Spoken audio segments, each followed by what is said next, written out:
একটা কমেন্ট করতে চাই, এই যে পিয়ার প্রপোর্শনাল রিপ্রেজেন্টেশন বা বাংলা কি বলে আনুপাতিক হারে প্রতিনিধি আপনার পার্লামেন্টের লোয়ার হাউসে, এটা আমাদের দেশের মানুষ বোঝেই না। তারা বলে পিয়ার কি জিনিস ভাই, যারা এখনো ইভিএম এ ভোট দিতে পারে না, বোঝে না ঠিক মতো, তারপরে ইভিএম এ ভোট দেয় না, তার পিয়ার বুঝবে কি করে? এই চিন্তা ভাবনা থেকে দূরে সরে যেতে হবে। এবং দুঃখজনক ভাবে আমাদের দেশের কয়েকটা রাজনৈতিক দল এটাকে প্রমোট না বন্ধ করে বসে আছে, এটা না হলে নির্বাচনে যাবো না।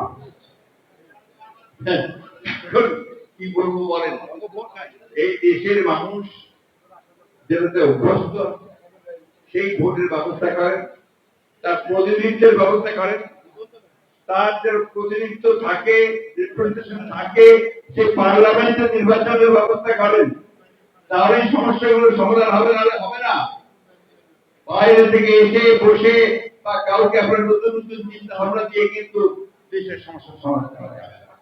আমরা খুব পরিষ্কার করে বলতে চাই, আমরা চাই অবিলম্বে সংস্কারগুলো শেষ করুন, অবিলম্বে যে একটা আছে একটা সনদ ঘোষণা, সেই সনদও ঘোষণা করুন।